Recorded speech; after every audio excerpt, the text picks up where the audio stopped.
Helldivers 2 is one of the biggest games to drop this year so far. I've gotten many questions asking whether it's going to come to GeForce Now or not. Now, many of you who have rocked with GeForce Now for years might already know this answer, but if you're wondering why Helldivers 2 probably won't come to GeForce Now, well, let's get into that. So let's go back a number of years when GeForce Now went live with their subscriptions back in 2020. This is when many popular publishers, including Sony, pulled their games from the platform, and GeForce Now adopted the opt-in strategy to add games to their platform. Fast forward to April 2022, almost exactly 2 years later. Sony decided to add 2018 Game of the Year, God of War, to the platform. It was easily one of the best ways to play the game. We have a video on that above. And not 3 months later in July is when Sony decided to pull the game for any new players on GeForce Now. The game is still playable for those who have played the game on the platform before July 2022.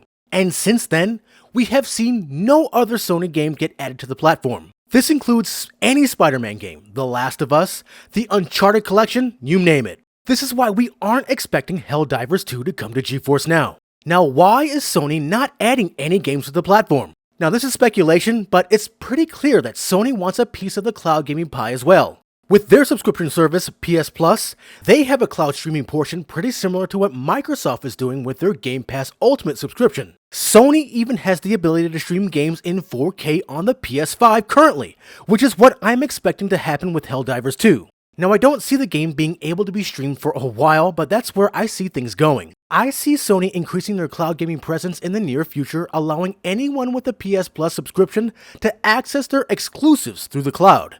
So until then, we'll just have to see where these Sony exclusives end up. Now, I'm not saying that Sony can't come back to Nvidia and say, we'd like to add our games, but I'm also sure there might be some monetary deal attachment to that as well. Anything can happen in this space. Microsoft bought Activision Blizzard, right? No one saw that coming. Maybe Nvidia will buy Sony with their AI money and this will all go away. Hey, that's actually a great idea. Hey Jensen, stop telling Stanford students to suffer and buy Sony. No pain, no gain, right? Anyway, let me know your thoughts on this in the comments below. And if you like my thoughts on why we won't see Helldivers 2 on GeForce Now, give us a like. Also, make sure to join as a member of the channel or join our Patreon and our Discord in the links below. And above all else, make sure to subscribe to keep it locked right here at the only place where you can do battle in gaming heaven, Cloud Gaming Battle.